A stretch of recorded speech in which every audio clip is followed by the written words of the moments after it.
मैया के लगभग और पापा की परे को मेरे सबने नमस्कार। आज हम लोग करने वाले मेरे chapter morphology in flowering plants का थर्ड लेक्चर अबाउट लीव्स, उसके स्ट्रक्चर, उसकी स्ट्रक्चरल मॉडिफिकेशन, फाइलोटैक्सी, इन सब बारे में अपन बात करने वाले हैं। चलिए शुरुआत करते हैं इस लेक्चर को।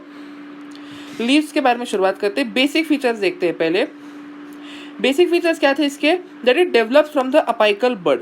It develops from the apical bud. Apical bud क्या था? मैंने कल के लेक्चर में ही समझाया था आपको कि अपाइकल बड मतलब आपका जो ऊपरी बड रहता है, ऊपरी बड रहता है, ऊपर को उसको अपाइकल कहते हैं। और एक्सिलरी यानी समझ लीजिए, मैं प्लांट के स्ट्रक्चर से ही बताता हूँ आपको वापस से एक बार फिर से समझ लीजिए। ये प्लांट का ऐसा स्ट्रक्चर है, तो ये बड जो रहेगा ये अपाइकल रहेगा, और यहाँ से ये जो लीव निकल रही है, जिस पॉइंट से लीव निकल रही है उसको कहते हैं एक्सिलरी बड। उसको कहते हैं, उस पॉइंट को बड को कहते हैं एक्सिलरी बड। तो इनिशियली जब इस शुरुआत होती है तो समझ लीजिए अगर मेरा सीड कुछ ऐसा है, मेरा सीड कुछ ऐसा है, तो यहाँ पे इसके टॉप पे जो अपाइकल बड, इसके टॉप पे जो अपाइकल बड रहेगा, इससे इसकी निर्माण शुरू होगी, इसका ये निर्माण शुरू होगा। तो it develops from the apical bud, it develops from the apical bud, है ना जी। It develops laterally, it develops laterally यानी आप देखते ही होंगे कि भैया स्टेम कैसा जाता है, ऐसा जाता है, आपका लॉन्गिट्यूडनली जाता है। लेकिन जो आपका जो लीव्स रहते हैं वो इस तरह से लैटरली ग्रो होते हैं, जो लीव्स होते हैं वो लैटरली इस तरह से ग्रो होते हैं। लैटरली यानी लेटे हुए, लेटा हुआ यानी आड़ा जाना, है ना जी, खड़ा जाना नहीं, आड़ा जाना, है ना जी। उसके बाद अगला क्या आता है पॉइंट कि इन एन एक्रोपिटल मैनर। अब एक्रोपिटल क्या रहता है? एक्रोपिटल का मतलब क्या है? जो यंग रहते हैं, जो यंग रहते हैं वह ऊपर रहते हैं, और जो ओल्ड रहते हैं वह नीचे रहते हैं। जो यंग रहते हैं वो ऊपर रहते हैं, जो ओल्ड रहते हैं वह नीचे रहते हैं। समझ लीजिए, मैं एक और स्टेम बनाता हूँ, एक सेकंड दीजिए। हाँ जी, ये एक स्टेम है। तो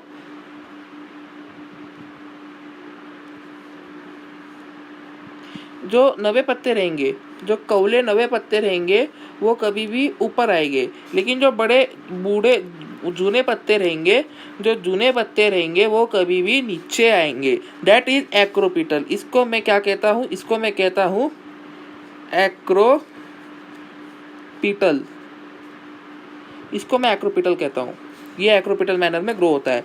स्मॉल साइज ऊपर यंग और लार्ज साइज नीचे ओल्ड। कभी भी याद रखना, जो एक्रोपिटल में क्या होता है, जो ओल्ड रहते हैं वो नीचे रहते हैं और लार्ज साइज के रहते हैं, जो ओल्ड रहते हैं वो नीचे रहते हैं और लार्ज साइज के रहते हैं, जो यंग रहते हैं वो स्मॉल साइज के रहते हैं और ऊपर रहते हैं। आपने कभी भी आप देख सकते हैं, नीम के पत्तों को देख सकते हैं। अगर नीम का झाड़ आसपास है तो बेस्ट एग्जाम्पल है, उसके कवले पत्तों हम लोग चबाते हैं माउथ फ्रेशनिंग के लिए। तो आप देख सकते हैं, तो उसका जो कवले पत्ते रहते हैं थोड़े ब्राउनिश रहते हैं, वो एकदम छोटे छोटे रहते हैं, वो आगे रहते हैं, लेकिन जो जूने पत्ते रहते हैं वो पीछे रहते हैं, है ना जी। तो ये मैंने आपको एक कंसेप्ट समझा दिया है। पार्ट्स ऑफ लीव की मैं अगर बात करूं, पार्ट्स ऑफ लीव की अगर मैं बात करूं तो कैसा रहता है? लीव इस तरह से रहता है, कुछ लीव जो होता है वो कुछ इस तरह से रहता है। तो लीव का अगर बेसिक स्ट्रक्चर अपन देखा जाए, व्हाइट पेन वापरते, ग्रीन पेन वापरते, डार्क ग्रीन पेन वापरते। हाँ, जो लीव की शुरुआत यहाँ से करेंगे तो ये जो होता है एक पेटियोल रहता है, ये होता है पेटियोल। ये पेटियोल क्या चीज़ रहती है? थिकनेस बढ़ाता हूँ, एक सेकंड। हाँ जी, पेटियोल कुछ इस तरह से रहता है। ये अगर स्टेम है, ये अगर ब्रांच है, और ये ब्रांच पे से ऐसा ये लीव इस तरह से ऐसा लगा हुआ है। तो अब ये जो मैं व्हाइट कलर से आपको सर्कल करके बता रहा हूँ, व्हाइट नहीं वापरता, कुछ और कलर लेते, ऑरेंज लेते। ये जो मैंने अभी सर्कल करके बताया, जो लीव के अंदर नहीं है लेकिन जो लीव के बाहर है और आपके ब्रांच को अटैच्ड है, जो पार्ट, इतना पार्ट जो स्क्वायर करके पार्ट बताया, वो आपका पेटियोल रहेगा, वो आपका पेटियोल रहेगा। ये वाला पार्ट जो है, ये वाला पार्ट, इतना पार्ट आपका पेटियोल रहेगा, ठीक है ना जी। जिस पॉइंट पे लीफ अटैच रहती है उसे उसका बेस कहते हैं। जिस पॉइंट पे लीफ अटैच रहती है उसे उसका बेस कहते हैं। ये आपका पेटियोल हो जाएगा। ये जो रहता है ये स्टिप्यूल रहता है। ये जो होता है एक स्टिप्यूल रहता है। ये स्टिप्यूल क्या करता है? ये स्टिप्यूल जब आपका ये स्टिप्यूल बहुत बार क्या करता है? प्रोटेक्शन का काम करता है स्टिप्यूल, है कि नहीं? स्टिप्यूल जो होता है आपके प्रोटेक्शन का काम करता है बहुत बार, है ना जी। एक्चुअली है ना जी। ये स्टिप्यूल का आपका प्रोटेक्शन का काम करता है। बहुत बार इसके मॉडिफिकेशन ये वाटर बैलेंस और ये इसके लिए भी काम आ जाता है ना जी। चलिए आगे बढ़ते हैं। ये होती है मिड रिब, ये होती है मिड रिब, जो ऑरेंज कलर से मैं अभी मार्क कर रहा हूँ, ये होती है मिड रिब। मिड रिब कैसी? मिड रिब मतलब जिस तरह से अपना एक स्पाइनल कॉर्ड रहता है ना, स्पाइनल कॉर्ड भी क्या, रिब केज की जो रिब रहती है, मेन रिब, जिसको अपन जिससे आपके अलग जो रिब्स बाहर प्रोट्रूड होकर निकलते हैं, समझ लीजिए आपकी रिब्स कैसे रहती है, कुछ इस तरह से रहती है ना जी।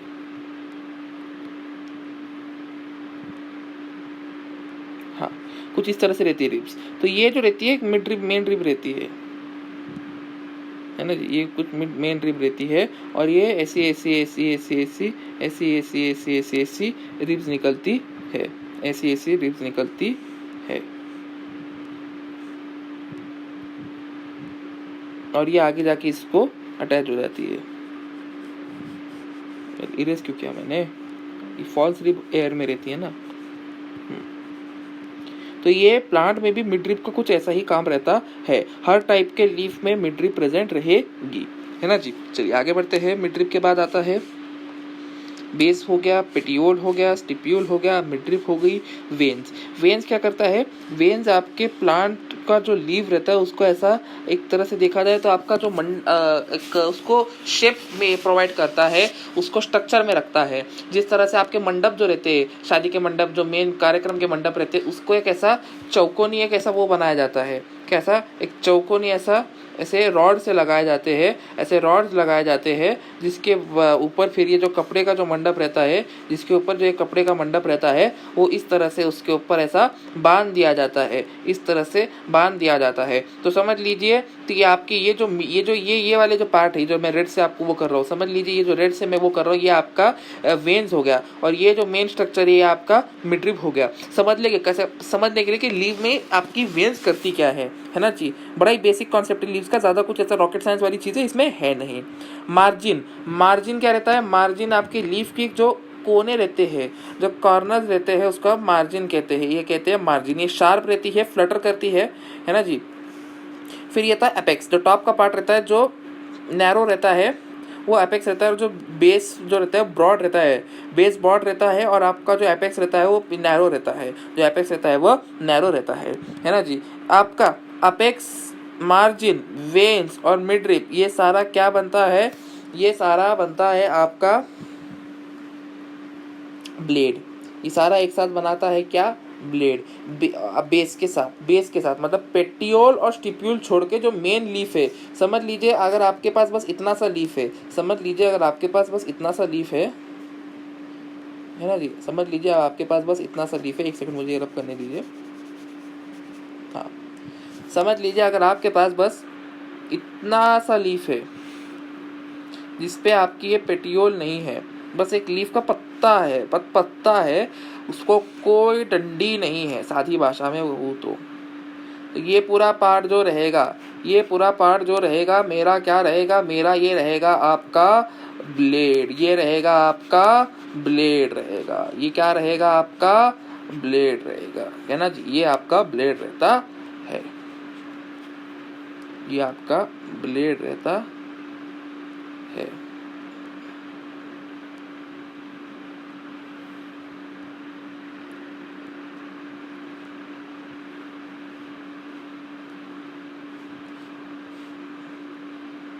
ये इसकी मिडरिब रहती है, ये इसकी वेन रहती है, ये इसकी वेन रहती है, ये इसका एपेक्स रहता है, ये इसका बेस रहता है। बेस भी ब्लेड में रहता है। ब्लेस हो गया, मार्जिन हो गई, वेन्स हो गए, मिडरिब हो गया, एपेक्स हो गया, ये सारा का सारा पार्ट्स मिला के आपका लीफ का ब्लेड बनता है, लीफ की ब्लेड बनती है। चलिए वापस चलते हैं डायग्राम की तरफ, मेन स्लाइड पे। पार्ट्स ऑफ लीफ मैंने बता दी है आपको। अब लीफ बेस क्या रहता है? लीफ बेस वो रहता है कि attachment of the leaf on the stem or the branch. The site of attachment of the leaf on the stem or the branch is known as leaf base. Leaf base वो जगह रहती है जहाँ पे आपकी साइट ऑफ अटैचमेंट रहती है। क्या रहती है? वह एक साइट ऑफ अटैचमेंट रहती है जहाँ पर आपका लीफ जो होता है स्टेम से अटैच होता है, स्टेम या ब्रांच से अटैच होता है। उसको आप क्या कहते हैं, उसको कहते हैं आप लीफ बेस, उसको कहते हैं आप लीफ बेस, है ना जी। चलिए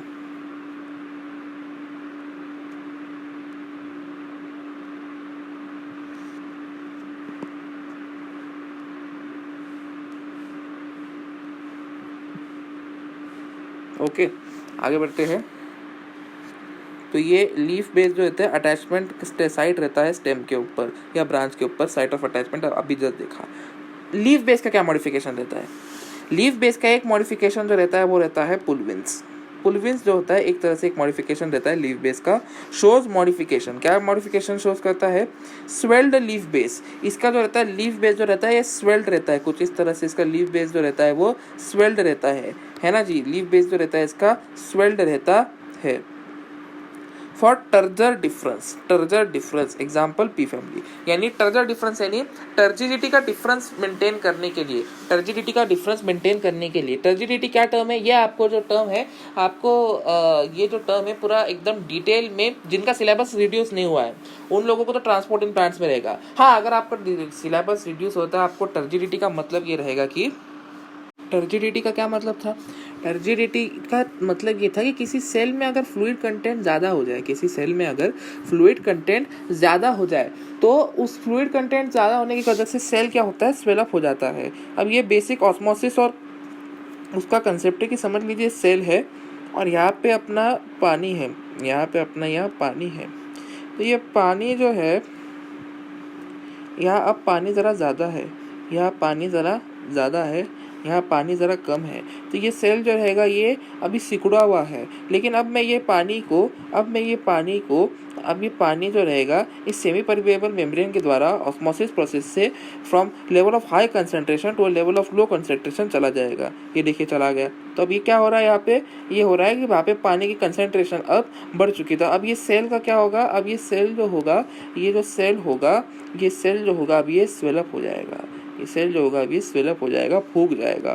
तो यहाँ क्या होगा? रीजन जो है यहाँ पे लो कंसंट्रेशन का रीजन, और यहाँ का रीजन जो है region of high water concentration का है, या फ्लूइड कंसंट्रेशन का, जैसा आप कह रहे हैं, है ना जी। प्लांट के अंदर तो फ्लूइड रहता है ना, प्लांट के अंदर प्योर वाटर थोड़ा रहता है, वो प्लांट के अंदर मिनरल युक्त पानी रहता है ना वो, है ना जी।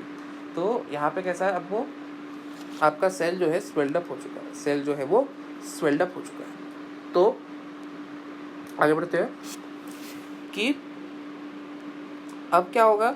अब इसकी वजह से क्या होता है? ये जो सेल है वो स्वेल्डअप हो गया। अब ये टर्जर डिफरेंस होता है, ये होता है टर्जर डिफरेंस। यहाँ पे पानी के कंसंट्रेशन लेवल का डिफरेंस की वजह से सेल का स्वेलअप हो जाना, उसको कहते हैं टर्जर डिफरेंस, उसको कहते हैं आप टर्जर डिफरेंस।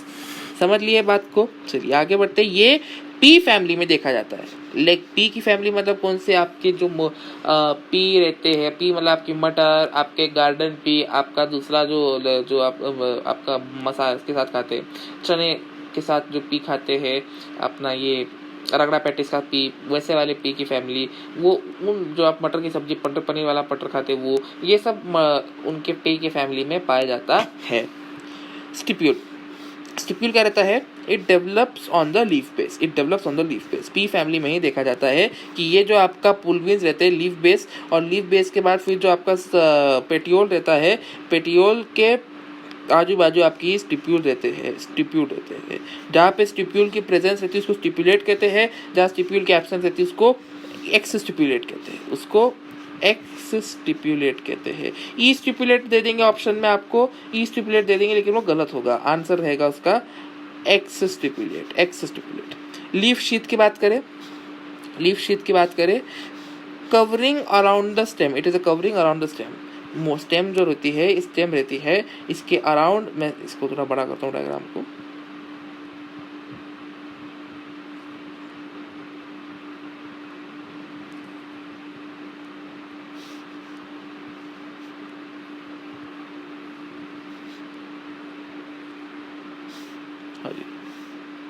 स्टेम कुछ इस प्रकार से रहती है, इसके अराउंड ये कवरिंग तैयार करती है, इसके अराउंड ये कवरिंग तैयार करती है।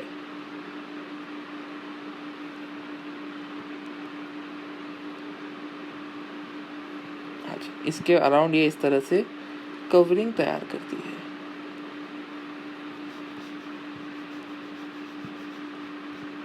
इस तरह से कवरिंग तैयार करती है। गन्ने का आपने अगर पूरा थोड़ा सा यंग वो देखा होगा, यंग गन्ना, मतलब जो हम लोग महाराष्ट्र में हम लोग जब ये लगाते हैं, मतलब वाड़े बोलते हैं हम लोग उसको गन्ने के, है ना जी।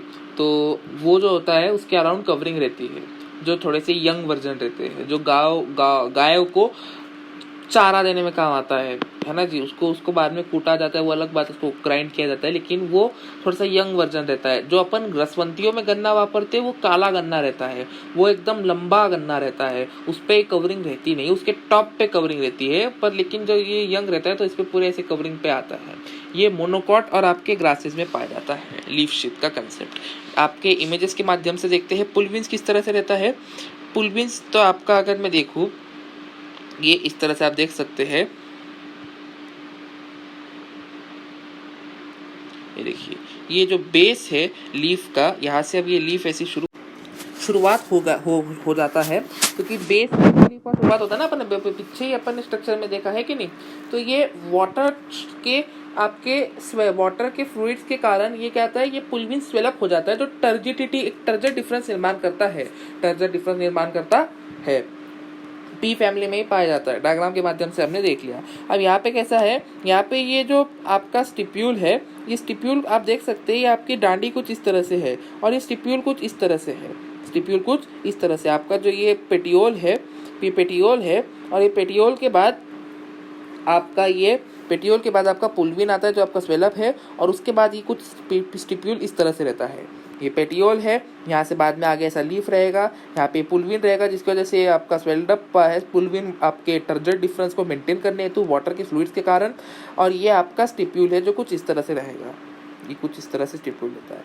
बड़े डायग्राम में जब आपकी पी की खेती हो जाती है बड़ी, तो ये जो आपका फोलिकेशियस स्टिप्यूल नाम का एक टाइप रहता है, जो आपके इसके इस तरह से ये एक स्ट्रक्चर निर्माण कर लेता है, हार्ट के जैसा स्ट्रक्चर निर्माण कर लेता है आपके इसके स्टेम के आजू बाजू, जब ये बहुत बड़े हो जाते हैं। तो इस तरह से आपका स्टिप्यूल रहता है। चलिए, मैंने आपको स्टिप्यूल का भी कंसेप्ट बता दिया है। जी, सब क्लियर हो चुका है यहाँ तक का। तो लीफ शीट बता देता हूँ। लीफ शीट भी आपके मेज, मक्के के जो वो रहते हैं, मेज रहते हैं, उनमें ये लीफ शीट कुछ इस तरह से रहती है। ये ऐसी ये मेन नोड आपकी स्टेम रहती है, इस पे ये नोड रहता है, और यहाँ पे ये आपका ये ऐसी कवरिंग रहती है, और ये आपकी ये ब्लेड रहती है एकदम। बहुत बार क्या होता है, दिवाली के समय में जब हम लोग ये गन्ने लाते हैं आपका दरवाजों पे रखने के लिए, तो ये इसकी जो धारी रहती है बहुत ही एकदम शार्प रहती है, उससे क्या होता है, उंगली कट जाती है। तो वो जो ब्लेड रहती है, लीफ का जो आपका जो मार्जिन रहती है, उससे आपकी उंगली कटती है, ब्लेड से नहीं कटती। ब्लेड में आपको क्या करेगा, आपका एपेक्स, मार्जिन, फिर वेन, मिडरिप, ये आपकी 4 चीजें रहेगी, और बेस भी रहेगा, क्योंकि मैंने आपको पिछले पॉइंट में बताया था कि बेस को भूलना नहीं। तो आपका ब्लेड में ये सब रहेगा। नॉट टू बी, ब्लेड को कंफ्यूज मत कीजिएगा मार्जिन से, भले ही दोनों दिखते एक जैसे हो, है ना जी। यहाँ पे नोड्स है, अब आप देख सकते हैं ये पैरेलल वेनेशन है। अब बाद में बताऊंगा मैं आगे, है पैरेलल वेनेशन, आप यहाँ पे इसको देख के बता सकते हैं पैरेलल वेनेशन है ना जी, दिख रहा है ना ये, ओके। तो ये इस तरह से कवर करता है लीफ शीट, कुछ इस तरह से ऐसी ये कवर करती है आपके स्टेम को, ओके। तो लीफ शीट का कंसेप्ट भी हमने क्लियर कर लिया है। चलिए देखते हैं पेटियोल के बारे में। पेटियोल क्या रहता है, petiole is a hard structure which flutters in the air to increase the transpiration. Petiole is the hard structure which flutters in the air to increase the transpiration, यानी ये लीफ रहता है जिसको ये पेटियोल आपके स्टेम या branch को attach होने के लिए पेटियोल की सहायता लगती है। ये क्या करता है, ये लीफ को इस तरह से आपका इस तरह से ऐसे फ्लटर करता है, ऐसे ये फ्लटर करता है। तो ये जो लीफ आपकी इस तरह से फ्लटर होती है, जिसकी वजह से उसका ट्रांसपिरेशन इंक्रीज होगा, और अगर ट्रांसपिरेशन इंक्रीज होगा तो जाहिर सी बात है वाटर लॉस को भी इंक्रीज होना चाहिए। जब ट्रांसपिरेशन इंक्रीज होता है तो वाटर लॉस प्लांट में का इंक्रीज होता है। इसलिए आप देख सकते हैं जिनमें ट्रांसपिरेशन को आपका रिड्यूस करना है, उन वाले प्लांट्स में आपके पेटियोल की एब्सेंस रहेगी, फाइलोक्लाइड वाले से उसमें देखिए, वहां पे तो लीफ ही नहीं थे। जब लीफ नहीं होगी तो ट्रांसपिरेशन एकदम मिनिमल हो जाएगी जी। तो पेटियोल वाला कंसेप्ट भी मैंने आपको समझा दिया कि it is a hard structure with flutters in the air to increase the transpiration. Lamina की बात करते हैं, largest part which is the main photosynthetic part, ये जो मैं अब आपको ग्रीन कर रहा हूँ ये आपका लैमिना रहता है, ये आपका लैमिना रहता है। ये कैसा रहता है, ये लार्जेस्ट ग्रीन पार्ट रहता है और ये मेन फोटोसिंथेटिक पार्ट रहता है, तो कि इसके अंदर ही ग्रीन कलर आपके फोटोसिंथेटिक पिगमेंट क्लोरोफिल रहते हैं, क्लोरोप्लास्ट रहते हैं, जो आपके सन के लाइट को ट्रैप करके एनर्जी को इसको ट्रैप करते एटीपी बनाता है और उससे एनर्जी प्रोड्यूस करता है। अपना लैमिना भी हो चुका है। आगे बढ़ते हैं, वेनेशन के बारे में देखते हैं कि प्लांट के जो इसमें दो प्रकार के प्लांट रहते हैं जिनके लीव्स के वेनेशन यानी वेन्स की अरेंजमेंट, वेन्स किस तरह से उस लीफ पे अरेंज्ड है उसको हम वेनेशन कहते हैं। Vein to keep the lamina expose to air the photosynthesis, मैंने आपको बताया था जिस तरह से मंडप के रॉड मंडप के कपड़े को आपको धर के रखते हैं, जिस तरह से आपके शरीर में आपका कंकाल आपको धर के रखा है, उसी तरह से लैमिना को लीव के जो वेन्स रहते हैं वो धर के रखते हैं, जिसकी वजह से फोटोसिंथेसिस के लिए एक इंक्रीज हो जाए सरफेस एरिया का, ट्रांसपिरेशन के लिए सरफेस एरिया इंक्रीज हो जाए, उसका काम करती है वेन्स। वेन्स जो होती है मिडरिब में से उगम होती है, मिडरिब में से निकलती है, मिडरिब में से आती है ना जी। तो मिडरिब में से आती है आपके किन में आती है, मिडरिब में से आती है आपके रेटिकुलेट वेनेशन में, पैरेलल वेनेशन में मिडरिब में से नहीं आती। मिडरिब और आपके जो ये रहते हैं, मिडरिब और आपकी जो वेन रहती है वो एक दूसरे को पैरेलल रहती है, तो वही अपने को देखना है वेनेशन में कि रेटिकुलेट वेनेशन क्या रहता है। रेटिकुलेट वेनेशन वो रहता है जिसमें win forms a network, the win forms a network with the mid when, it is characteristic seen in dicot, it is seen in dicot। reticulate venation में the vein forms a network, the vein forms a network of, with the mid vein, with the midrib और with the mid vein भी कहते हैं, dicots में देखा जाता है। कुछ इस तरह से रहता है कि ये आपका मिड रिब है, ये आपका मिड रिब है और आपका ये ऐसा ये एक नेटवर्क बना रहा है, ये आगे जाके ऐसा ये एक नेटवर्क बना रहा है, ये आगे जाके इस तरह से ये ऐसा एक नेटवर्क बना रहा है ना जी, इस तरह से ये नेटवर्क बना रहा है आपके मिडरिब की सहायता से। तो ये आपका रेटिकुलेट वेनेशन हो जाएगा। या आप लोग जो बहुत लोग क्या करते हैं आजकल, एस्थेटिक और आर्टिस्टिक लोग क्या करते हैं, पुराने जमाने में भी लोग करते थे लेकिन आजकल तो बहुत ज्यादा प्रचलित हो जाए और इसके नकली वर्जन भी मिल जाते हैं, कि जो पीपल का पत्ता रहता है उसे एक मोटी किताब में रख देते हैं और उसे एकदम कितने 5, 6, 10 साल तक रखते हैं, जिसकी वजह से जो पीपल का पत्ता रहता है वो जालीदार हो जाता है, जो पीपल का पत्ता रहता है वो जालीदार हो जाता है। तो आप उसमें क्लियरली देख सकते हैं कि उसकी वेनेशन रेटिकुलेट वेनेशन है, जिसमें से वेन्स आपकी इतनी सुंदर पैटर्न में निकलती है कि उसको एक डेकोरेटिव पीस ऑफ वर्क के से भी वापरा जाता है ना जी। ये पॉइंट भी अपना क्लियर हो गया कि रेटिकुलेट वेनेशन क्या था, कि रेटिकुलेट वेनेशन कुछ इस तरह से होता है।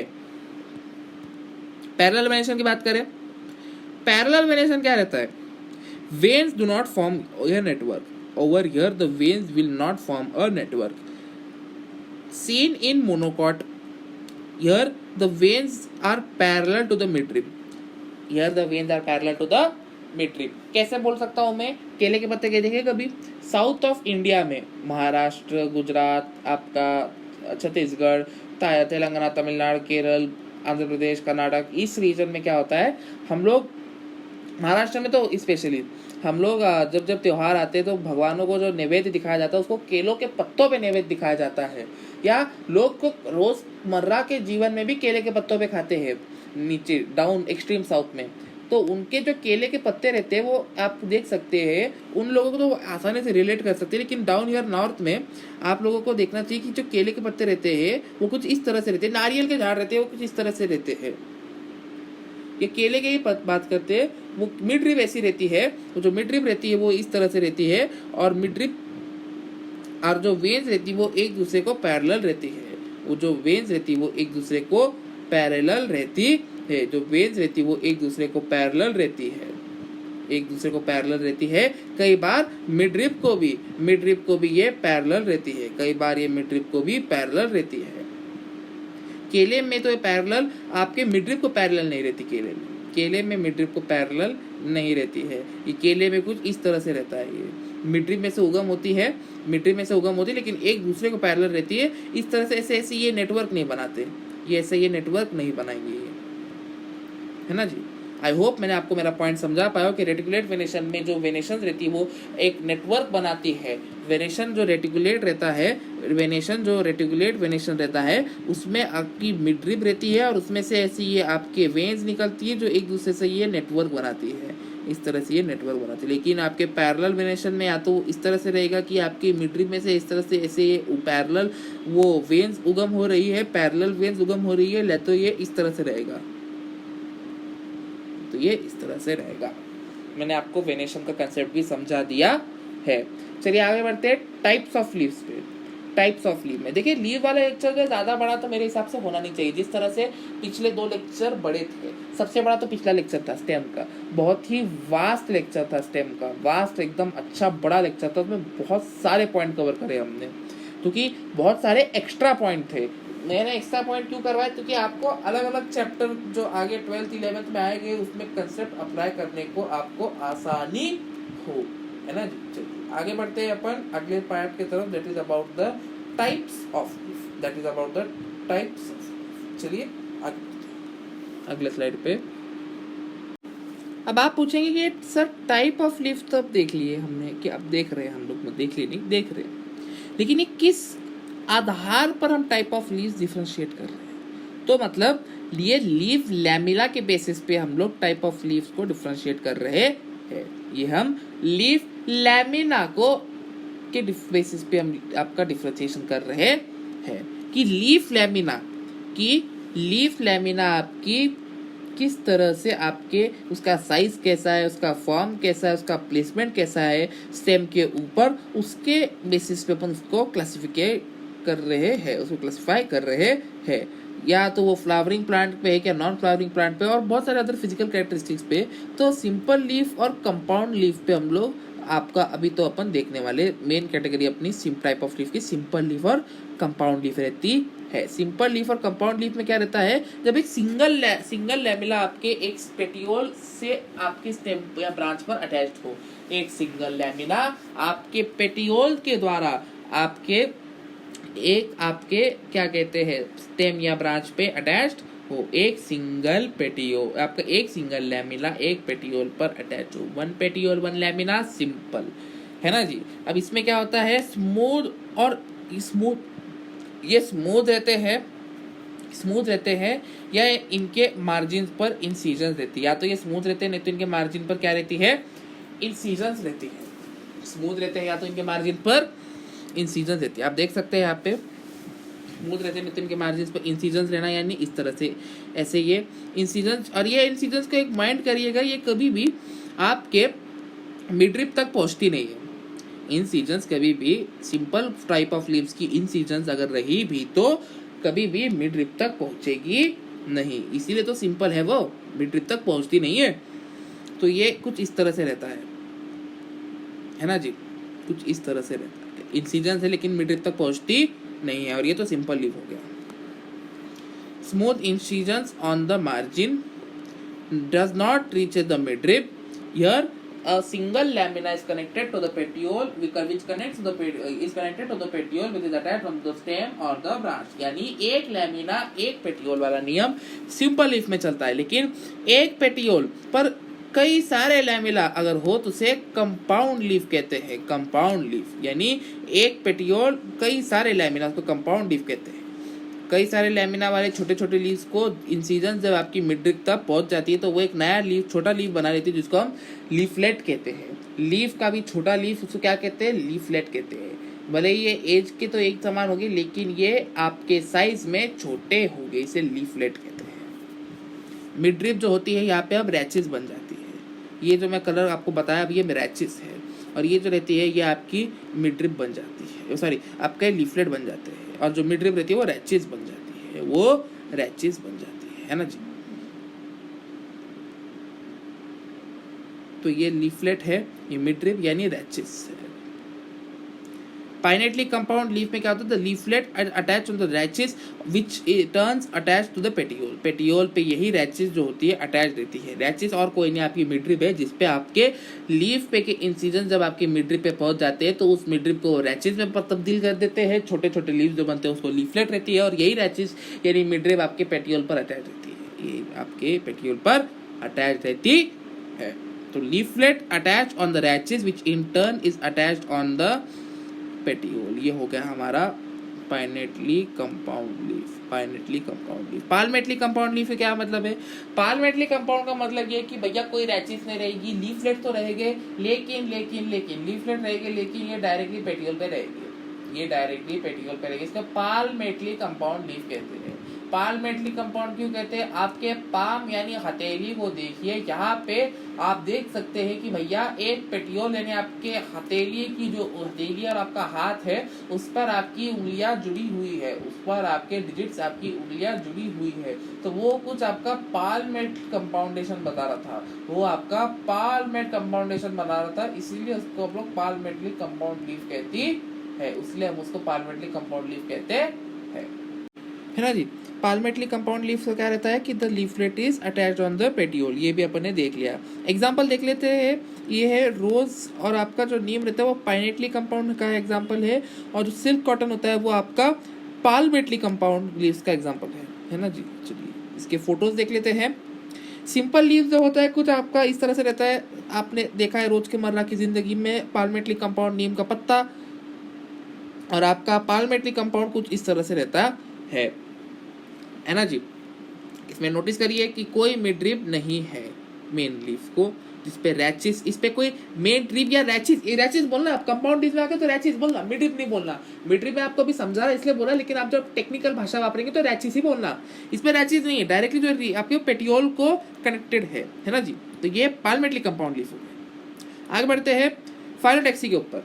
फाइलोटैक्सी, द फाइलोटैक्सी का क्या मतलब है, the arrangement of leaf on the branches और stem, the arrangement of leaf on the branches or the stem is known as phyllotaxy. Alternate phyllotaxy, one node one leaf वाली policy, one node one leaf is आपका alternate, है ना जी।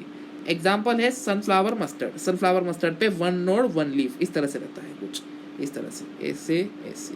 अगर यहाँ पे एक मैं कैसा करता हूँ, एक सेकंड आपको समझाने के लिए इसको थोड़ा ऊपर कर देते हैं, इसको वैसा ऊपर कर देते हैं, बिल्कुल, यस सर, ओके। चलिए ये नोड्स है मेरे, one node one, one node one leaf, one node one leaf इस तरह से रहता है, one node one leaf, sunflower mustard. Opposite पे क्या रहता है, one node two leaves, one node two leaves opposite पे रहता है, वन नोड टू लीव्स आपका अपोजिट रहता है, वन नोड टू लीव्स, ये आपका कैलेट्रोप्स पे रहता है, कैलेट्रोप्स पे रहता है। वर्ल्ड क्या रहता है, वर्ल्ड यानी एक नोड पे कई सारे लीव्स, एक नोड पे कई सारे लीव्स, इसको कहते हैं whorl. One node many leaves is known as whorl. Example alstonia और नेरम, एलिस्टोनिया नेरम। एग्जांपल याद रखना जरूरी है, ये मत पूछना कि भैया एग्जांपल कैसे याद रखना, क्या याद रखना, एग्जांपल इसके याद रखना जरूरी। बहुत सारी ट्रिक्स इस पर बना नहीं सकती, क्योंकि अपने को आगे जाके फ्लावर, प्रेजेंटेशन, लीव, ये सब इसके लिए बहुत ट्रिक लगने वाली, तो यहाँ पे चिल्लर चीजों के लिए ट्रिक बनाने की कोई आवश्यकता नहीं है, रटना पड़ेगा एग्जांपल्स को इस साइड वाले चैप्टर के सेक्शन में। फाइलोटैक्सी का डायग्राम ये आपका अल्टरनेट में कैसा रहता है, एक नोड पे एक ही लीव से आप देख सकते हैं, एक नोड एक लीव, एक नोड एक लीव, एक नोड एक लीव। आपका अपोजिट पे क्या रहता है, एक नोड दो लीव, एक नोड दो लीव, एक नोड दो लीव। वर्ल्ड पे क्या रहता है, एक नोड कई सारे लीव, एक नोड कई सारे लीव्स। अब आते हैं आखिरी पार्ट पे, लीफ मॉडिफिकेशन पे। लीफ का किस तरह से अब पूरा लीफ एज इन स्ट्रक्चर में किस तरह से मॉडिफाई हो जाता है। अपन ने लीफ को देखा था कि लीफ की प्लेसमेंट, लीफ का जो बाहरी स्ट्रक्चर है वो आपके किस तरह से मॉडिफाई होते हैं, लेकिन अब देखेंगे लीफ एक फंक्शनल मॉडिफिकेशन किस तरह से देख रही है। तो एक है ऑस्ट्रेलियन अकेशिया, स्मॉल लीव्स होते हैं जिसका पेटियोल बड़ा रहता है फॉर फोटोसिंथेसिस। पेटियोल का साइज आपका पेटियोल एक लीव जैसा ही हो जाता है, क्योंकि फोटोसिंथेसिस इंक्रीज करने की, तो कि जो ओरिजिनल लीफ रहते बड़े ही छोटे रहते हैं, जिसकी वजह से इतने बड़े पेड़ का फोटोसिंथेसिस करना थोड़ा सा दुश्वार हो जाता है। इसीलिए क्या होता है कि भैया आपका जो पेटियोल रहता है वो बहुत बड़ा हो जाता है, इसके कारण वो फोटोसिंथेसिस को, यानी पीएस यानी फोटोसिंथेसिस लिख देता हूं अच्छे से, फोटोसिंथेसिस इस पीएस है ना जी। ये कुछ इस तरह से हो जाता है, कुछ इस तरह से हो जाता है ना जी। पेटियोल बहुत बड़ा हो जाता है। पिक्चर प्लांट यानी वो ऐसा घड़ा, पिक्चर यानी घड़ा, पिक्चर नहीं पिक्चर यानी घड़ा, वो कुछ इस तरह से बना लेता है, कोनिकल वो बना लेता है, जैसे जिसमें एक कीड़ा आएगा, ऐसा कीड़ा आया, ये कीड़ा आएगा और ये कीड़ों को पकड़ के बंद हो जाएगा और ये कीड़ा अपना उसको खाना बना लेगा। पिक्चर प्लांट जो होता है कार्निवोर रहता है नेचर में, कभी भी याद रखिए कार्निवोर रहता है पिक्चर प्लांट, है कि नहीं। चलिए पिक्चर प्लांट का भी हो गया, ऑस्ट्रेलियन अकेशिया भी हो गया। ऑस्ट्रेलियन अकेशिया किस तरह से रहता है, नॉर्मल लीव जो होते हैं बड़े ही छोटे रहते हैं, लेकिन जो मॉडिफाइड लीव रहते हैं उनको बड़ा करना पड़ता है, जो आपके मॉडिफाइड लीव्स यानी पेटियोल जो होते हैं लीफ के जैसे ही हो जाते हैं, जो ओरिजिनल लीफ से भी बड़े हो जाते हैं, जिसकी वजह से फोटोसिंथेसिस को फैसिलिटेट कर पाए। ये हो गया ऑस्ट्रेलियन अकेशिया। और पिक्चर प्लांट तो आप देख सकते हैं ये पिक्चर के जैसा रहता है, इसमें कीड़ा आएगा और कीड़ा जब अंदर फंस जाएगा तो वो ये जो लिड है ये बंद हो जाएगी और आपका कीड़ा फंस के मर जाएगा और वो आपका आज का उस प्लांट का भोजन हो जाएगा। ओके, तो हमने इस तरह से लीफ वाला सेक्शन यहाँ पर समाप्त कर लिया है। कल के सेक्शन में हम लोग फ्लावर वाला सेक्शन शुरू करेंगे, है ना जी। चलिए, thank you very much for joining today's lecture. I hope आपको ये लेक्चर समझा होगा। इसके नोट्स बनाइए, एमसीक्यू सॉल्व कीजिए, आप इस पे डाउट्स पूछे कमेंट सेक्शन में, है ना जी। और इसके जो डायग्राम है वो बनाते रहिए, नॉट नेसेसरी आप एकदम बहुत ही आर्टिस्टिक डायग्राम बनाए, लेकिन कंसेप्ट आपको याद रहना। आपने सिर्फ डायग्राम पेज पलटा के रिवीजन हो जाना। मैं बार बार इसलिए कह रहा हूँ कि morphology is the game of concept का खेल है। याद रखना, एग्जाम्पल पढ़ता है लेकिन उस एग्जाम्पल को पेपर में अप्लाई करने के लिए कंसेप्ट रहना बहुत जरूरी है। कंसेप्ट अगर टेक्निकल टर्म्स याद रहेंगे तो जाके आपको उसके एग्जाम्पल्स को अप्लाई करते आएगा। अगर उन्होंने, क्योंकि एनटीए वाले पेपर में एनसीईआरटी में छपे हुए टेक्निकल टर्मिनोलॉजीज ही देंगे, वो कोई सादी भाषा वापरेंगे नहीं। आई होप मैं आपको ये बात समझा पा रहा हूँ। चलिए, धन्यवाद आप सभी का आज के लेक्चर में जुड़ने के लिए।